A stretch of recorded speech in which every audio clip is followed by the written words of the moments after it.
Welcome to A9 TV. ముందుగా headlines చూద్దాం. విజయవాడలో టీడీపీ పోలిట్ బ్యూరో సమావేశం. సీఎం చంద్రబాబు అధ్యక్షతన భేటీ. దేశంలో ఉన్న ప్రస్తుత పరిస్థితుల దృష్ట్యా మహానాడు నిర్వహణపై చర్చ. 2 రోజులు నిర్వహించాలా లేక 1 రోజు నిర్వహించాలా అనే అంశంపై నిర్ణయం తీసుకునే అవకాశం. హన్మకొండ హరిత హోటల్ కు చేరుకున్న మిస్ వరల్డ్ కంటెస్టెంట్లు బతుకమ్మలతో మేళ తాళాలతో ఘనంగా స్వాగతం పలికిన మహిళలు.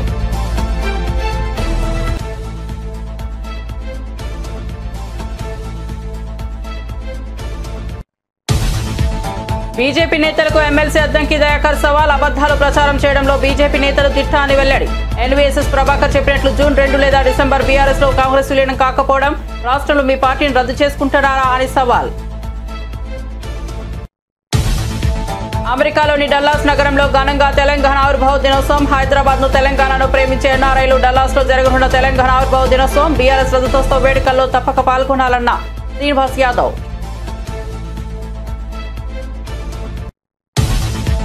బీజేపీలోకి జకియా ఖానం. కండువా కప్పి బీజేపీలోకి ఆహ్వానించిన దగ్గుపాటి పురంధేశ్వరి. కుల మతాలకు అతీతంగా అన్ని వర్గాల ప్రజలు కలుపుకుని దేశాన్ని అభివృద్ధి చేయడమే బీజేపీ సిద్ధాంతమని ఏపీ బీజేపీ చీఫ్ వెల్లడి.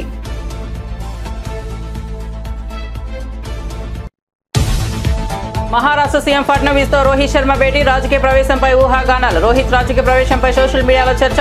టెస్ట్ క్రికెటర్ కు రిటైర్మెంట్ ప్రకటించిన రోహిత్ శర్మ. 11 ఏళ్ల టెస్ట్ కెరీర్ లో 67 మ్యాచ్ల్లో 4,301 పరుగులు. WTC చరిత్రలో భారత్ తరపున రోహిత్ అత్యధిక పరుగులు. ఇక వార్త వివరాల్లోకి వెళ్తే, విజయవాడలో ముఖ్యమంత్రి చంద్రబాబు నేతృత్వంలో టీడీపీ పొలిట్ బ్యూరో సమావేశం జరిగింది. దేశంలో నెలకొన్న ప్రస్తుత పరిస్థితుల దృష్ట్యా మహానాడు నిర్వహణపై ఈ భేటీలో కీలకంగా చర్చించారు. ఈసారి మహానాడు 2 రోజుల పాటు నిర్వహించాలా, ఒకే 1 రోజు నిర్వహించాలా అనే అంశంపై నేతల మధ్య సుదీర్ఘ చర్చలు జరిగాయి. సమావేశం అజెండాలో పార్టీలోని శ్రేణులపై ఉన్న అక్రమ కేసులు ఎత్తివేత అంశం కూడా చర్చకు వచ్చింది. ప్రస్తుతం దేశంలో యుద్ధ వాతావరణం తగ్గడంతో పాటు రాష్ట్రంలో పరిస్థితులు అనుకూలంగా ఉండటంతో మహానాడు నిర్వహణపై తుది నిర్ణయం తీసుకునే అవకాశం ఉన్నట్లు సమాచారం. రాజకీయ కార్యాచరణ అంశాలపై కూడా చర్చ కొనసాగుతోంది.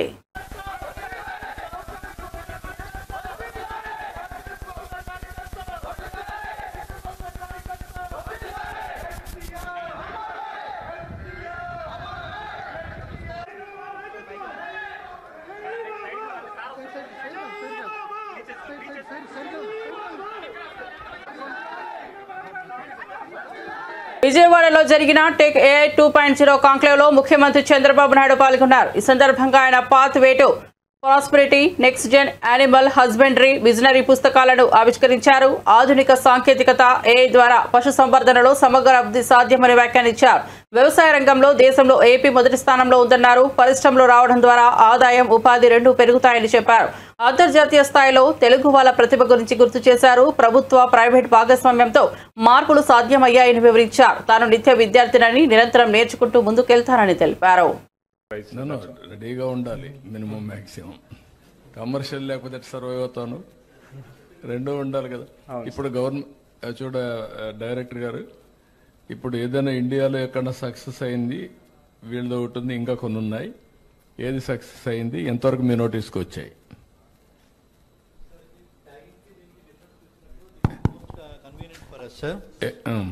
And as per our estimates, it will be between 15 to 20 rupees, sir. Ante మేము జనరేట్ చేసిన వాల్యూస్ ప్రకారం కాదు, for application or for registration? Both for application and registration, sir. Okay, అంటే 2 కావు కదా. అప్లికేషన్ ఎవ్రీ టైం చేస్తూ ఉంటాం, రిజిస్ట్రేషన్ వన్స్ ఫర్ ఆల్ చేస్తారు. కాబట్టి ఎంత అవుతుందని అడుగుతున్నాను నేను.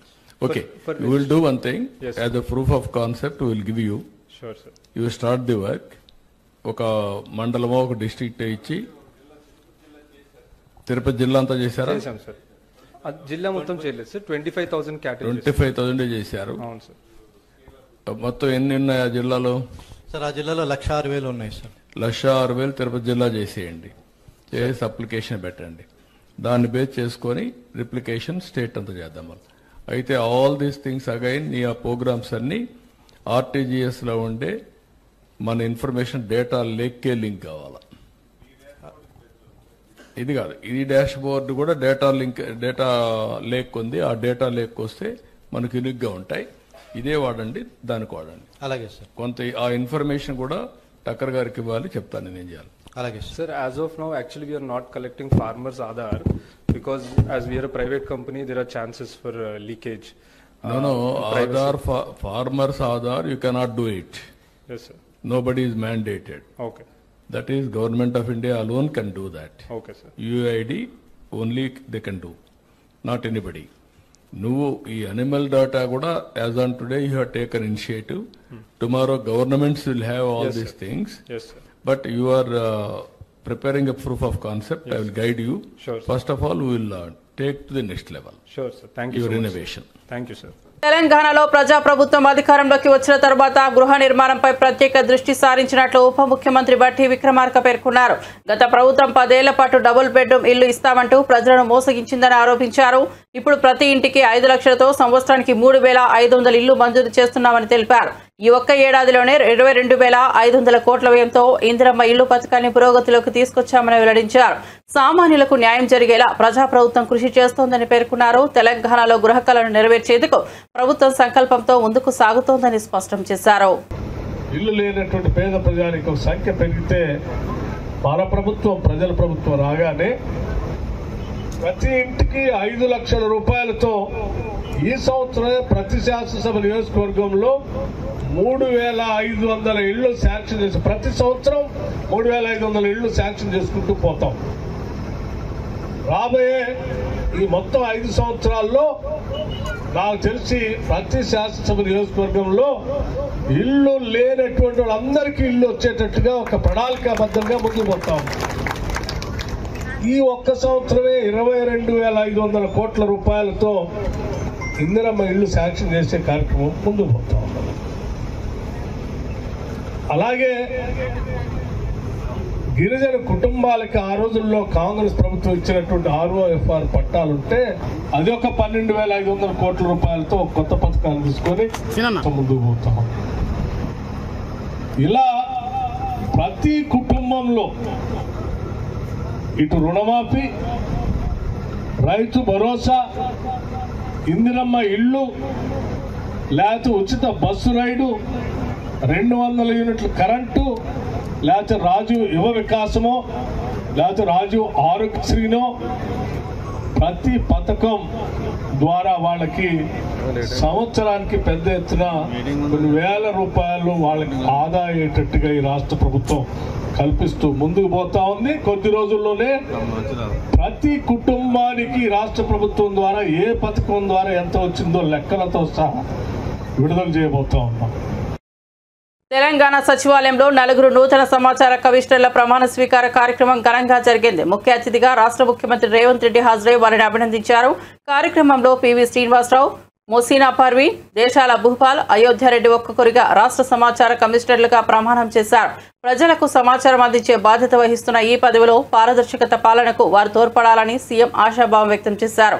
కొత్త కమిషనర్లు ప్రజల అభ్యర్థనలను సమర్థవంతంగా పరిష్కరించేలా వ్యవహరించాలని ప్రభుత్వ ప్రధాన కార్యదర్శి సూచించారు.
ఆపరేషన్ సింధూర్ అనంతరం భారత్లో బాయ్కాట్ టర్కీ నినాదం ఊపందుకుంటున్న వేళ టర్కీ అధ్యక్షుడు ఎర్డోగాన్ చేసిన వ్యాఖ్యలు తీవ్ర కలకలం రేపుతున్నాయి. నిజమైన స్నేహానికి పాకిస్తానే నిదర్శనమంటూ ఎర్డోగాన్ వ్యాఖ్యానించారు. భవిష్యత్తులో పాక్కు తాము అండగా నిలుస్తామని కూడా భరోసా ఇచ్చినట్లు సమాచారం. ఈ వ్యాఖ్యలపై భారతీయులు తీవ్రంగా స్పందిస్తున్నారు. ఇప్పటికే టర్కీ ఉత్పత్తులపై దేశవ్యాప్తంగా వ్యతిరేకత వ్యక్తమవుతున్న వేళ ఎర్డోగాన్ ప్రకటనతో బహుళంగా విమర్శలు వెల్లువెత్తుతున్నాయి. టర్కీ అధ్యక్షుడు వ్యాఖ్యలు ద్వైపాక్షిక సంబంధాలపై ప్రభావం చూపే అవకాశం ఉండటంతో భారత్ పర్యవేక్షణ కొనసాగుతోంది. కులమతాలకు అతీతంగా అన్ని వర్గాల ప్రజలను కలుపుకొని దేశాన్ని అభివృద్ధి చేయడమే బీజేపీ సిద్ధాంతమని ఏపీ బీజేపీ అధ్యక్షురాలు ఎంపీ దగ్గుపాటి పురంధేశ్వరి పేర్కొన్నారు. ఈ సందర్భంగా జకియా ఖానంను పార్టీ కండువా కప్పి బీజేపీలోకి ఆహ్వానించారు. రాష్ట్రంలో బీజేపీ బలపడేందుకు అన్ని వర్గాల మహిళలు ముందుకు రావడం సంతోషకరమని పురంధేశ్వరి తెలిపారు. జాతీయ స్థాయిలో ప్రధాని మోదీ నాయకత్వంలో దేశం వేగంగా అభివృద్ధి చెందుతుంది అని ఆ మార్గంలో ఏపీ బీజేపీ కూడా ముందుకు సాగుతోందని అన్నారు. జకియా ఖానం చేరికతో మైనార్టీ వర్గాల్లో బీజేపీకి బలం పెరుగుతుందని పార్టీ నేతలు అభిప్రాయపడుతున్నారు. సమావేశంలో పార్టీ కీలక నాయకులు హాజరై ఆమెకు అభినందనలు తెలిపారు. జూన్ 1న అమెరికాలోని డల్లాస్ నగరంలో తెలంగాణ ఆవిర్భావ దినోత్సవం సందర్భంగా బీఆర్ఎస్ రథోత్సవ వేడుకలు ఘనంగా జరగనున్నాయి. ఈ సభ పోస్టర్ను తెలంగాణ భవన్లో మాజీ మంత్రి Talasani Srinivas Yadav, MLA doctor K Sanjay, MLC Dasoju Shravan, global NRI coordinator Mahesh Bigala ఆవిష్కరించారు. మహేష్ బిగాల మాట్లాడుతూ డల్లాస్ నగరానికి కేసీఆర్ కు ప్రత్యేకమైన అనుబంధం ఉందన్నారు. బీఆర్ఎస్ వర్కింగ్ ప్రెసిడెంట్ కేటీఆర్ సభకు హాజరవుతారని తెలిపారు. సాంస్కృతిక కార్యక్రమాలతో ఈ వేడుకలు ఎంతో ప్రత్యేకంగా నిర్వహించనున్నారని వెల్లడించారు. ప్రపంచవ్యాప్తంగా ఉన్న తెలుగు ఎన్ఆర్ఐలు ఈ సభలో పాల్గొనడానికి ఉత్సాహంగా ఉన్నారని చెప్పారు. హైదరాబాద్ను తెలంగాణను ప్రేమించే ఎన్ఆర్ఐలు తప్పకుండా డల్లాస్లో జూన్ 1న జరగనున్న తెలంగాణ ఆవిర్భావ దినోత్సవం మరియు బీఆర్ఎస్ రథోత్సవ వేడుకల్లో పాల్గొనాలని మాజీ మంత్రి ఎమ్మెల్యే తలసాని శ్రీనివాస్ యాదవ్ పిలుపునిచ్చారు. ఈ కార్యక్రమం తెలంగాణ సంస్కృతి గౌరవాన్ని అంతర్జాతీయంగా ప్రతినిధించే వేడుకగా ఉండబోతోందని అన్నారు. డల్లాస్ సభను గొప్పగా జరిపేందుకు బీఆర్ఎస్ గ్లోబల్ టీం సమిష్టిగా కృషి చేస్తోందన్నారు. వర్కింగ్ ప్రెసిడెంట్ కేటీఆర్ ఈ సభకు హాజరవుతారని చెప్పారు. ప్రపంచవ్యాప్తంగా ఉన్న తెలుగు ప్రజలందరూ ఈ ఉత్సవాన్ని విజయవంతం చేయాలని కోరారు. తెలంగాణ ఆత్మగౌరవం అభివృద్ధికి ఇది ప్రదర్శన వేదిక కానుందని స్పష్టం చేశారు. రోజు రాష్ట్రంలో జరిగినటువంటి ఇరిగేషన్ కావచ్చు, అదేవిధంగా ప్రధానంగా రైతాంగం కావచ్చు, అన్ఎంప్లాయ్మెంట్ కావచ్చు, దీంతో పాటు మీకు విశ్వనగరం అయినటువంటి హైదరాబాద్ సిటీలో మీకు జరిగినటువంటి 10 సంవత్సరాల పరిపాలనలో చాలా అద్భుతాలు జరిగినాయి. మీకు రోడ్డు కనెక్టివిటీ కానివ్వండి, మెట్రో కానివ్వండి, దీంతో పాటు అనేకమైనటువంటి పార్కులు, మీకు ఐటీ కూడా ఇన్ఫర్మేషన్ టెక్నాలజీ బ్రహ్మాండంగా అద్భుతంగా విస్తరించినటువంటి పరిస్థితులను కూడా మనం చూసినాం. అయితే దీని దృష్ట్యా మరి ప్రపంచంలో ఉన్నటువంటి మన తెలుగు వాళ్ళందరూ కూడా ఎంతో సంతోషపడ్డారు. వాళ్ళైతే ఆశ్చర్యపోయారు. వాళ్ళు ఎయిర్పోర్ట్ నుంచి ఓఆర్ఆర్ మీదకి వస్తుంటే అసలు మేము హైదరాబాద్లో ఉన్నామా అమెరికాలో ఉన్నామా అనే ఒక ఫీల్ కూడా కలుగుతున్నది అనే విధంగా మాట్లాడినటువంటి సందర్భాలను కూడా మనం చూడటం జరిగింది. అయితే మహేష్ బిగాల గారి ఆధ్వర్యంలో జరిగేటువంటి ప్రపంచవ్యాప్తంగా వారు చాలా మన దేశం నుంచి, మన రాష్ట్రం నుంచి, పర్టికులర్ గా తెలంగాణ ప్రాంతం నుంచి వెళ్ళినటువంటి మన బిడ్డల కోసం, లేకపోతే ఆ ఫ్యామిలీస్ కోసం అక్కడ విస్తృతంగా కార్యక్రమాలు జరుగుతున్నటువంటి నేపథ్యంలో బీఆర్ఎస్ పార్టీకి వారు ప్రతినిధిగా ఉండి అనేకమైనటువంటి గతంలో చాలా కార్యక్రమాలు ఇచ్చారు పార్టీ పరంగా. పివి నరసింహారావు గారి మరి 100వ జయంతి ఉత్సవాలు కావచ్చు, లేకపోతే టీఆర్ఎస్ ప్రభుత్వం ఉన్నప్పుడు జరిగినటువంటి కార్యక్రమాలని మరి ప్రపంచవ్యాప్తంగా ఫోకస్ చేసే కార్యక్రమాల్లో కానివ్వండి, ఇక్కడ నుంచి మరి పార్టీ పరంగా ప్రభుత్వ పరంగా ఎవరన్నా అక్కడికి వెళ్ళినప్పుడు మరి మన ప్రభుత్వం చేసినటువంటి అద్భుతాలని చెప్పేటువంటి కార్యక్రమాలు కావచ్చు, ఇవన్నీ జరిగినటువంటి. అయితే మనకు తెలుసు ఎల్కతుర్తిలో జరిగినటువంటి బహిరంగ సభ నాకు తెలిసి ఒక 30-40 సంవత్సరాల్లో అంత పెద్ద మీటింగ్ జరిగినటువంటి దాఖలాలు లేవు. గతంలో కూడా రాజకీయ పార్టీలు ఎన్నో మీటింగులు పెట్టినప్పటికీ చాలా అద్భుతమైనటువంటి మీటింగ్ జరిగింది. అది సిల్వర్ జూబ్లీ సెలబ్రేషన్స్. అంటే పార్టీ ఆవిర్భావం 2001లో మరి తెలంగాణ కోసం పుట్టినటువంటి పార్టీ 25 వసంతాలు పూర్తి చేసుకొని చాలా అద్భుతంగా జరిగినటువంటి సందర్భంలో మేము కూడా ఒక ఎన్ఆర్ఐగా ప్రపంచవ్యాప్తంగా కూడా ఈ కార్యక్రమాలు చేస్తామని చెప్పి మరి మహేష్ బిగాల గారు కేసీఆర్ గారిని అడగడం, వారు ఒప్పుకొని చేయండి బ్రహ్మాండంగా మంచిగా ఉంటుంది అనేటువంటి సందేశం వారు ఇచ్చినప్పుడు వీరు వెంటనే డల్లాస్ లో ఉన్నటువంటి మన తెలంగాణ బిడ్డలు, అదేవిధంగా తెలుగు బిడ్డలు కావచ్చు, మరి అక్కడ మహేష్ తన్నీరు గారితోని మాట్లాడిన తర్వాత డల్లాస్ లో జరిగితే బాగుంటుంది, మరి మా యొక్క కార్యనిర్వాహక అధ్యక్షుడైనటువంటి యంగ్ అండ్ డైనమిక్ కేటీఆర్ గారు వారు కూడా వారి యొక్క చదువు, వారి యొక్క ఉద్యోగం అమెరికాలోనే చేశారు కాబట్టి మరి వారు చేసినటువంటి అద్భుతాలను బేస్ చేసుకొని వారిని చీఫ్ గెస్ట్ గా పిలిస్తే బాగుంటుందని వీళ్ళు అడగడం, వారు కూడా వస్తానని చెప్పడం రెండు ఉన్నాయి అక్కడ. ఒకటేమో June 2 ఫార్మేషన్ డే, అదే విధంగా సిల్వర్ జూబ్లీ ఫంక్షన్. ఈ రెండు కూడా మరి బ్రహ్మాండంగా ఆర్గనైజ్ చేస్తున్నటువంటిది ఇప్పుడే మహేష్ గారు చెప్పడం జరిగింది. తెలంగాణ బిడ్డలే కాకుండా అక్కడ ఉన్నటువంటి తెలుగు వాళ్ళకు కూడా నేను రిక్వెస్ట్ చేస్తున్నా, మీరు ఈ హైదరాబాద్ ని ప్రేమించే వాళ్ళు, తెలంగాణని ప్రేమించే వాళ్ళు కూడా మీలో ఉన్నారు కాబట్టి ఈ కార్యక్రమంలో మీరందరూ కూడా భాగస్వామ్యం కావాలని నేను కోరుకుంటూ, మరి తప్పకుండా ఆ మీటింగ్ అయిన తర్వాత ఆటోమేటిక్ గా యూకే కానివ్వండి, ఆస్ట్రేలియా కానివ్వండి, కెనడా కానివ్వండి, మిగిలిన ప్రాంతాలు గల్ఫ్ కంట్రీస్ కావచ్చు, ఆటోమేటిక్ ఇక్కడ స్టార్ట్ అయిన తర్వాత దాని టేకాఫ్ అనేది చాలా బ్రహ్మాండంగా ఉంటది. వారు ఇప్పుడే చెప్పినట్టు ఏడాది పొడవునా పవర్ స్టార్ పవన్ కళ్యాణ్ అభిమానులు ఆసక్తిగా ఎదురు చూస్తున్న ఓజీ సినిమా షూటింగ్ వేగం పెంచుకుంది. బుధవారం నుంచి పవన్ కళ్యాణ్ సెట్ లోకి అడుగు పెట్టారని చిత్ర నిర్మాణ బృందం అధికారికంగా ప్రకటించింది. ఇప్పటికే హరిహర వీరమల్లు చిత్రీకరణ పూర్తి చేసిన పవన్ ఇప్పుడు ఓజీపై ఫోకస్ పెట్టారు. ముంబై మాఫియా నేపథ్యంలో తెరకెక్కుతున్న ఈ చిత్రంలో ఆయన ఓ పవర్ఫుల్ గ్యాంగ్స్టర్ గా కనిపించనున్నారు. ప్రియాంక అరుల్ మోహన్ కథానాయికగా నటిస్తుండగా బాలీవుడ్ నటుడు ఇమ్రాన్ హష్మి విలన్ గా కనిపించనున్నారు. ఈ షెడ్యూల్ తో సినిమాను పూర్తి చేయాలని దర్శకుడు సుజిత్, నిర్మాత డివివి దానయ్య భావిస్తున్నారు.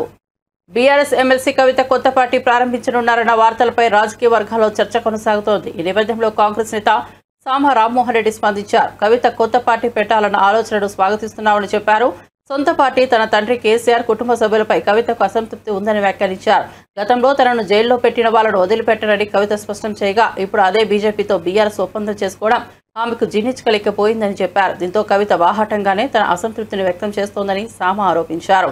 ఈ వ్యాఖ్యలతో తెలంగాణ రాజకీయాల్లో మరోసారి సంచలనం రేగింది. బారాసా నాయకురాలు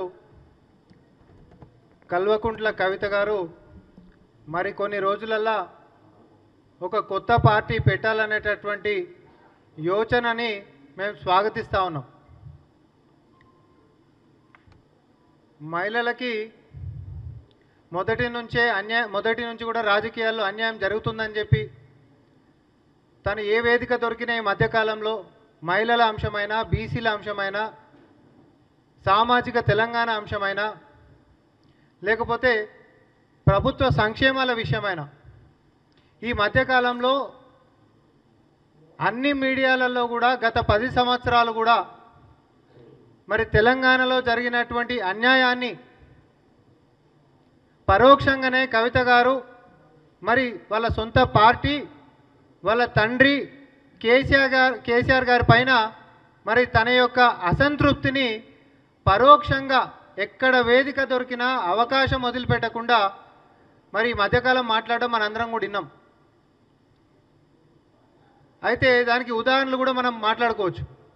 ఏంటివి అని అంటే భౌగోళిక తెలంగాణ మాత్రమే వచ్చింది, సామాజిక తెలంగాణ రావాల్సినటువంటి అవసరం ఉంది అనేటటువంటి అంశం తీసుకున్నా, లేకపోతే భూములు ఎకరాలు ఉంటున్నటువంటి వాళ్ళకే లక్షల రూపాయలు వచ్చినాయి కానీ భూమి లేనటువంటి వాళ్ళకి న్యాయమే జరగలేదు అనేటటువంటి వ్యవహారమైనా, లేకపోతే బీసీలకు అన్యాయం జరిగింది అనేటటువంటి వ్యవహారమైనా, లేకపోతే మహిళలకి సమానత్వంలో భాగస్వామ్యం, రాజకీయాల్లో భాగస్వామ్యం ఉండాలనేటటువంటి విషయాలైనా, సామాజిక కోణంలో తను చేస్తున్నటువంటి అన్ని వ్యాఖ్యలు కూడా గత 10 సంవత్సరాల్లో వాళ్ళ నాయన నడిపించినటువంటి ప్రభుత్వంలో చెయ్యలేకపోయినరు అనేటటువంటిది ఈ సర్వసభ్య సమాజానికి తన యొక్క సందేశంగా తన లోపట ఉంటున్నటువంటి అసంతృప్తిని కూడా బయటికి చెప్తా ఉంది. మరి అసంతృప్తి ఎడికెంచి వచ్చింది? సొంత పార్టీ మీద, సొంత కుటుంబం మీద, తోడబుట్టినోళ్ళ మీద, లేకపోతే కన్న తండ్రి మీద. ఎందుకు మొదలైంది అంటే జైల్లోకించి బయటకు వచ్చినాక మీ అందరికీ గుర్తుందా, పిడికలు ఎత్తినాక దీనికి కారణమైనటువంటి వాళ్ళని ఎవరిని కూడా వదిలిపెట్టా అని చెప్పి కవిత గారు వ్యాఖ్యానించడం జరిగింది. అవునా కాదా? ఎవరిని కూడా వదిలిపెట్టా దీనికి కారణమైనటువంటి వాళ్ళు అంటే ఎవరు? బీజేపీయే కదా లోపటేసింది, అప్పుడు బీజేపీయే కదా. అట్లాంటి తనని జైల్లో వేసినటువంటి బీజేపీ తోటి ఈరోజు లోపాయకారి ఒప్పందంగా బీఆర్ఎస్ పార్టీ మరి కలిసి చేస్తున్నటువంటి నాటకాలన్నీ జీర్ణించుకోలేనటువంటి కవిత గారు మరి తన యొక్క అసంతృప్తిని బాహాటంగానే వ్యక్తపరుస్తున్నటువంటి దాని విధంగా మనం చూడాల్సినటువంటి అవసరం ఉంది. అమెరికా ఒక మార్కెటింగ్ కంపెనీలా వ్యవహరిస్తోందని యుద్ధాన్ని ఆపమని ట్రంప్ చెబితే అది జరగదని బీజేపీ నేత సోము వీర్రాజు వ్యాఖ్యానించారు. దేశ భద్రతకు సంబంధించి సరైన సమయంలో సరైన నిర్ణయం తీసుకుని పాకిస్తాన్కు భారత్ బుద్ధి చెప్పిందని అన్నారు. భారత్ తలవంచదని, దేశ గౌరవాన్ని కాపాడేలా కేంద్రం కఠిన నిర్ణయాలు తీసుకుంటోందని పేర్కొన్నారు. అమెరికా సూచనలకే లోబడి భారత్ నిర్ణయాలు తీసుకుందని అనడం అవాస్తవమని, ప్రధాని మోదీ పాలనలో దేశ భద్రత ప్రధాన లక్ష్యమని స్పష్టం చేశారు. నరేంద్ర మోడీ గారు ఏం చెప్పారు? బుద్ధుడి యొక్క జయంతి సందర్భంగా శాంతి శాంతి శాంతి, ఈ శాంతిలోనే విప్లవం ఉంది, ఈ శాంతిలోనే దమ్ము ఉంది, ఈ శాంతిలోనే ధైర్యం ఉంది, ఈ శాంతిలోనే ఆలోచన ఉంది, ఈ శాంతిలోనే కల్పన ఉంది, ఈ శాంతిలోనే ఈ భారతదేశం ముందుకు వెళ్తుంది. యాదృష్టితో మాట్లాడేటువంటి జాతి మనం. వ్యాపారం చేద్దాం వ్యాపారం చేద్దాం వ్యవహారం చేద్దాం అని చెప్పేటువంటి పెద్దలు వేరే వాళ్ళు ఉన్నారు. మన దేశం అలాంటి దేశం కాదు. అలాంటి పార్టీ ఉంది భారతదేశంలో, అది భారతీయ జనతా పార్టీ. అలాంటి పార్టీ లేకుండా వామనరావు గారు చేరినందుకు మరొకసారి వారి యొక్క సమక్షంగా నేర్చుకున్నది చేయాలి. వారందరూ కూడా అభినందిస్తున్నాము. రైట్ డెసిషన్, రైట్ టైం అందుకు మరోసారి అభినందిస్తూ, వారు ఏ అంశాలు ప్రస్తావించిన కార్మికుల కోసం తప్పకుండా పార్టీ దాన్ని ముందుకు తీసుకెళ్తుంది. ఆయన మరోసారి చెప్పారు, ఇక్కడ జీవీఎంస్ లో 81లోనే వచ్చింది. జీవీఎంస్ లో దీనికి అనేకమైన కారణాలు ఉన్నాయి, అనేకమైన మరలా వచ్చింది జ్యోతి, మరలా నేను జీవీఎంసీ అన్నాను. చూద్దాం. వేములవాడ రాజన్న ఆలయ అభివృద్ధిలో భాగంగా విస్తరణ పనులు వేగంగా కొనసాగుతున్నాయని ప్రభుత్వ విప్ ఆది శ్రీనివాస్ తెలిపారు. 76 కోట్లతో ఆలయ అభివృద్ధికి కేటాయింపులు చేసినట్టు చెప్పారు. శృంగేరి పీఠాధిపతుల సలహాలు, సూచనలతోనే అన్ని అనుమతులు తీసుకుని పనులు ప్రారంభించామన్నారు. ప్రతి ఏడాది భక్తుల సంఖ్య పెరుగుతోందని, అందుకే ఆలయ విస్తరణ అవసరమైందన్నారు. బీఆర్ఎస్ బీజేపీకి ఈ అభివృద్ధికి జీర్ణించకపోవడంతో అసత్య ప్రచారాలు చేస్తోందని విమర్శించారు. రాజన్న భక్తులకు అసౌకర్యం కలగకుండా విస్తరణ పనులు జరుగుతాయని, ఎవరూ వీలైనంత వరకు ఇబ్బంది పడేలా చేయమని కోరారు. ఆలయ పరిపాలనతో పారదర్శకతే ప్రాముఖ్యతమన్నారు. సుదీర్ఘ కాలంగా రంగురంగుల బ్రోచర్లలో, రంగురంగుల వీడియోలలోనే అభివృద్ధిని చూపించారు వాళ్ళు. మీకు క్షేత్రస్థాయిలో అభివృద్ధి చూపిస్తామంటే ఎందుకు ఉలికి పడుతున్నారని అడుగుతున్నా. రాజన్న ఆలయానికి వచ్చే భక్తులు మేము విజ్ఞప్తి చేస్తున్నాం. రాజన్న ఆలయాన్ని విస్తరింపజేస్తున్నాం. భక్తులు వస్తున్నటువంటి వారి యొక్క సంఖ్యను బట్టి రాబో రోజుల్లో కూడా ఇంకా మరింత సంఖ్యను పెరుగుతుంది. కాబట్టి ఎలాంటి ఇబ్బంది తలెత్తకుండా అనేక కార్యక్రమాలు చేయడం కోసం చేసే ప్రయత్నంలో భాగంగా ఈ ప్రభుత్వం ముందుకు పోతుంది. దీన్ని ఈరోజు మరి బీజేపీ, బీఆర్ఎస్ రెండు పార్టీలు కూడా ఏదైతే బంద్కు ఆధ్యాత్మిక చింతనలో అభివృద్ధిలో స్వాగతించాల్సి జరుగుతున్న విస్తీర్ణ స్వాగతించడంలో ఈ బంద్కు పిలుపునివ్వడం సందర్భంగా చెప్తూ ఈరోజు పాక్షికంగా జరుగుతుందని వింటా ఉన్నాం. 9:30కే వాళ్ళు ఆల్రెడీ వీడియో మాట్లాడేసి మేము బంద్ విజయవంతమైందని బయట చెప్పుకుంటున్న సందర్భం. ప్రతి దుకాణం 9:10 తర్వాత తీస్తారు. అన్ని హోటల్ తీసారు వేమరాడలో, అన్ని ప్రాంతాల్లో కూడా యథావిధిగా దుకాణ సమయాలు నడుస్తున్నాయి. అంటే నేను రాజన్న భక్తులకు ఒకటే విజ్ఞప్తి చేస్తున్నా, ఈ విధంగా మీరు కరెక్ట్ కాదు. ఇంకోటి ఏదో మా దేవాలయం సమస్య ఎఫ్డీలు ఊరుకోవాలి. అరే ఆల్రెడీ రాష్ట్ర ప్రభుత్వం ద్వారా 50 కోట్లు 100 కోట్లు కలిపి 150 కోట్లు తీసుకొచ్చిన మొర్రోని మొత్తుకున్నా మా డిపాజిట్లు లేనివి ఈరోజు వీళ్ళ ఆలోచనలు ఎందుకు వస్తున్నాయో, వీరికి వచ్చినటువంటి ఆలోచనలు ఎందుకు బయట రుద్దుతున్నారో మాకు అర్థమవుతలేదు. ఈరోజు ఈ బంద్ అనేది ఏదైతే రాజకీయ పరమైనటువంటి ప్రేరేపితమైనటువంటి ఆలోచనగా నేను భావిస్తా ఉన్నా, ఇది సరైనది కాదు. ఇప్పటికే ప్రజలు, రాజన్న భక్తులు ఈ విధానాన్ని తప్పుపడతా ఉన్నారు. అనేక మంది ఫోన్ ద్వారా మీరు ముందుకు వెళ్ళండి, వీళ్ళ ఆలయాన్ని విస్తరణ జరపండి, గౌరవ ముఖ్యమంత్రి మీరు రేవంత్ రెడ్డి గారి నాయకత్వంలో ఏదో ఫౌండేషన్ దాని విధంగా ముందుకు వెళ్ళండి అని చెప్పని మాకు భుజం తట్టి మరి వెన్ను తట్టి ముందుకు జరుపుతా ఉన్నారు. ఈ క్రమంలో నేను ఒకటి చెప్పదలుచుకున్నా, ఎక్కడైనా ఇబ్బంది ఉందంటే నేరుగా వచ్చి మాతో మాట్లాడవచ్చు. వారి ఇబ్బందిని అధిగమించడానికి, ఆ ఇబ్బందిని పరిష్కారం చేయడానికి, అలా ఉండడానికి కోసం మేము తప్పనిసరిగా ప్రయత్నం చేస్తాం.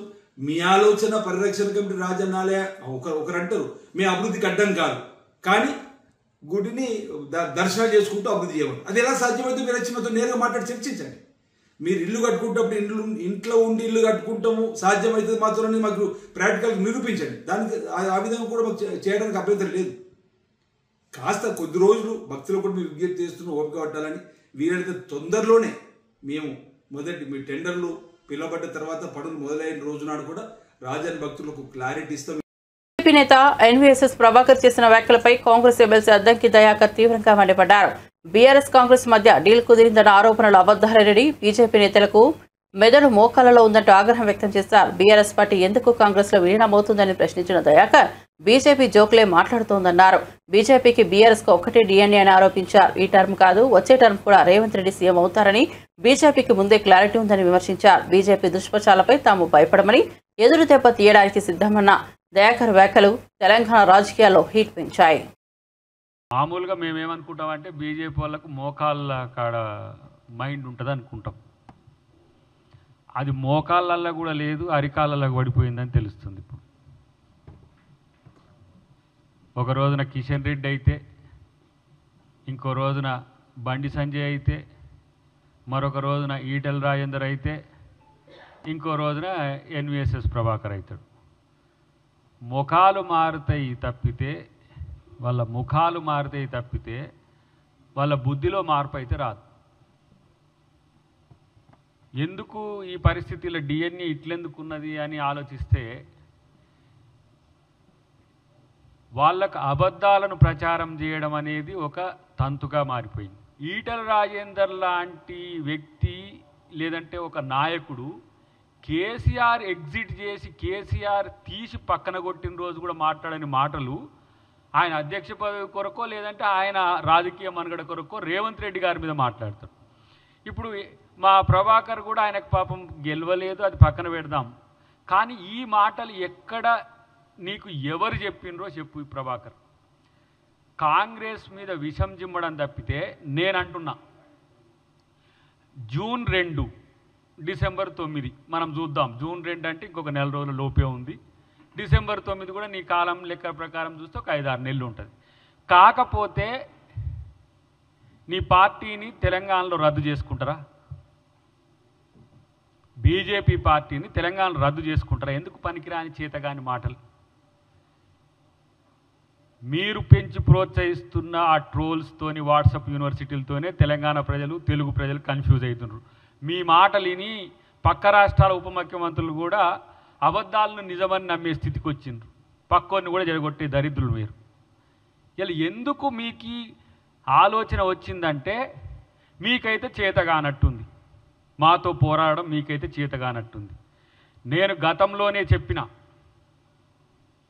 మీ డిఎన్ఏకి అంటే బీజేపీ డిఎన్ఏకి బీఆర్ఎస్ డిఎన్ఏకు పోలికలున్నాయి. మీరు వాళ్ళు ఒకటే అని ప్రజలు నమ్మే మిమ్మల్ని పాతాళంలోకి తొక్కిండ్రు. మీకు వాళ్ళు సంబంధాలు కాళేశ్వరం నుంచి మొదలు పెడితే ప్రతి పథకంలో ఉన్నది, ప్రతి అవినీతిలో మీ పాత్ర ఉన్నది. ఏ ఒక్క బిల్లుకు కూడా మీ వాళ్ళు వ్యతిరేకించలేదు, వాళ్ళు వ్యతిరేకించలేదు. బీఆర్ఎస్ ఏ ఒక్క ఏమంటారు దాన్ని యాక్ట్లకు కూడా, నల్ల చట్టాలు కావచ్చు, లేకపోతే ఈ ప్రతి రాష్ట్రపతి ఎన్నికలు కావచ్చు, అసలు బీజేపీకి బీఆర్ఎస్ అంటుగొమ్మలాగా ఉన్నదని పదే పదే చెప్పింది, ప్రజలు నమ్మిండ్రు. ఇప్పుడు కాంగ్రెస్కు బీఆర్ఎస్ని అంటగట్టాలని చూస్తున్న మీకు నిజాయితీగా నీకు దమ్ముంటే ఇది ఎవరి మధ్యన డీల్ జరిగిందనే విషయం, డీల్ ఓకే అన్నావు కదా, ఎక్కడ జరిగిందో చెప్పే ప్రయత్నం చెయ్యి. గిట్లనే గతంలో కూడా ఒక కారు కూత కూసి అంతా ఏమైందో నీకు తెలుసు. ఇప్పుడు నేను అంటున్నా, గతంలో కూడా నేను ఛాలెంజ్ చేసిన, ఈరోజు మీరన్న మాటల్లో అబద్ధం అనేది లేకుంటే మీరు ఆ వివరాలు ఎవరితో జరిగినో బయటపెట్టి బట్టగాల్చి మీదేస్తే ఈరోజు పరిస్థితి ఎట్లా ఉంటుందో గమనించుకో. బులెటిన్ ముగించే ముందు హెడ్లైన్స్ మరోసారి చూద్దాం.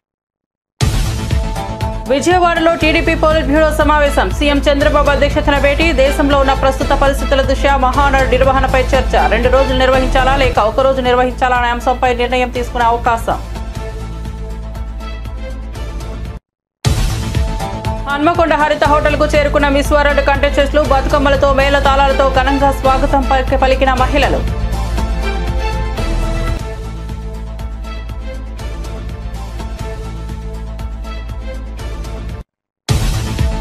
బీజేపీ నేతలకు ఎమ్మెల్సీ అద్దంకి దయాకర్ సవాల్. అబద్ధాలు ప్రచారం చేయడంలో బీజేపీ నేతలు దిట్టా అని వెల్లడి.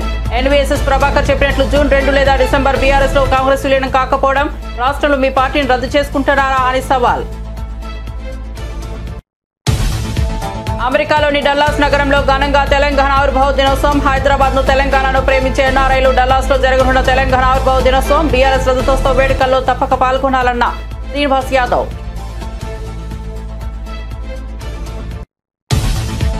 బీజేపీలోకి జకియా ఖానం. కండువా కప్పి బీజేపీలోకి ఆహ్వానించిన దగ్గుపాటి పురంధేశ్వరి. కుల మతాలకు అతీతంగా అన్ని వర్గాల ప్రజలు కలుపుకుని దేశాన్ని అభివృద్ధి చేయడమే బీజేపీ సిద్ధాంతమని ఏపీ బీజేపీ చీఫ్ వెల్లడి.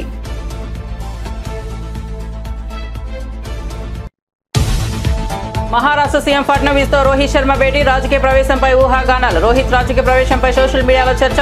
టెస్ట్ క్రికెటర్ కు రిటైర్మెంట్ ప్రకటించిన రోహిత్ శర్మ 11 ఏళ్ల టెస్ట్ కెరీర్ లో 67 మ్యాచ్ల్లో 4,301 పరుగులు. WTC చరిత్రలో భారత్ తరపున రోహిత్ అత్యధిక పరుగులు. మరిన్ని అప్డేట్స్ కోసం చూస్తూనే ఉండండి A9 TV.